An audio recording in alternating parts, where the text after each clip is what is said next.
જેથી એમ કહ્યું કે વીર નવગણ ને 12 ગણની માલમાંથી એમ કેમ પરણાવીને પાછો તો લાવે. અને ત્યાં તો જેથી એમ કહ્યું કે વીર નવગણ મારી ખોડિયારનું આપેલું વચન ભૂલી જાય. અને ત્યાં તો જેથી એમ કહ્યું કે મારી ગળધરાના ઘાટની ખોડિયાર એવો કોકરો રોગ મૂકે કે લોહીનું એક કુંડું ભરાય ન ભરાય. ત્યાં તો જેથી એમ કહ્યું કે બીજું કુંડું ભરી જાય ભુવાજી. અને ત્યાં તો જેથી એમ કહેવાય કે મારી ગળધરાના ઘાટની ખોડિયાર સિવાય કોઈનું ગોતું ઉકલે નહીં. તેથી દુહો અમારા કવિ લખી દીધો છે. શું એ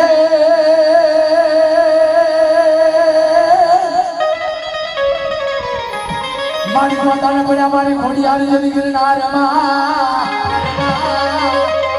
અને કોઈ મુવા વિના ભાખે નહીં.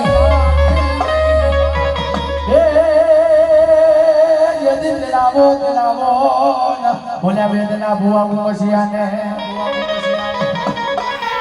અરે અમારી ગોતાન જદી ઉકેલે મારી ધરાની ખોડિયારના.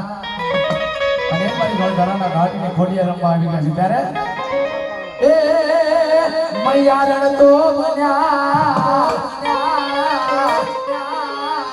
એ ખોડલ મૈયારણ તો બન્યા એ મારી મૈયા વેદવાળા